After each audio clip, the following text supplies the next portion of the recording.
एक बार भगवान श्री कृष्ण ग्वाल बालों के साथ भोजन कर रहे थे। उनके बछड़े हरी हरी घास के लालच में घने जंगल में दूर चले गए। जब ग्वाल बालों का ध्यान बछड़ों की तरफ गया तब वे भयभीत हो गए।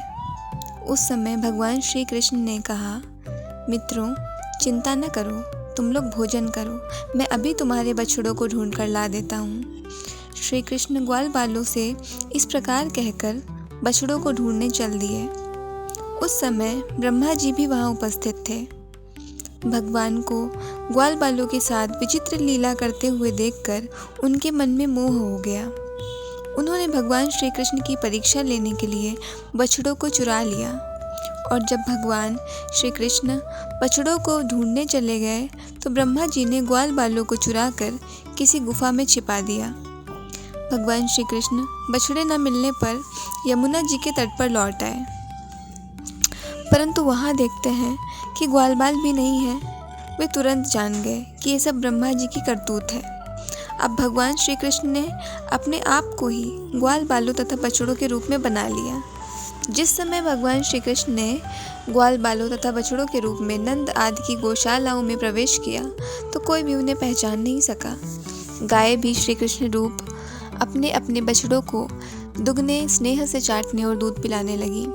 इस प्रकार भगवान श्री कृष्ण प्रतिदिन ग्वाल बालों तथा बछड़ों के रूप में वन जाते और संध्या के समय लौट आते।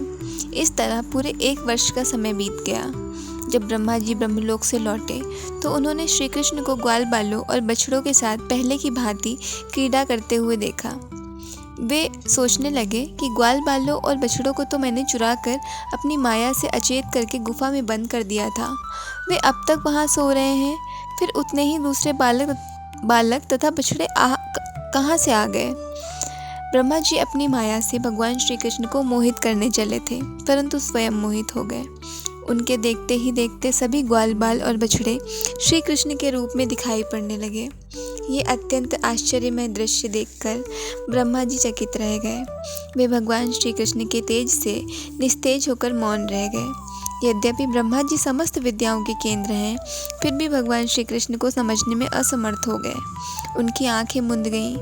भगवान श्री कृष्ण ने ब्रह्मा जी की असमर्थता को देखकर अपनी माया का पर्दा हटा लिया। तब जाकर ब्रह्मा जी को बाह्य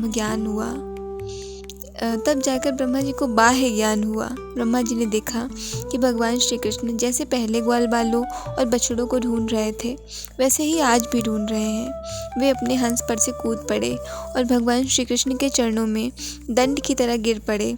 उनकी आंखों से अश्रुधारा गिरकर भगवान श्री कृष्ण के चरणों को भिगोने लगी। फिर बड़ी नम्रता से हाथ जोड़कर उन्होंने अपने अपराध के लिए क्षमा मांगी तथा ग्वाल बालों और बछड़ों को लौटा दिया।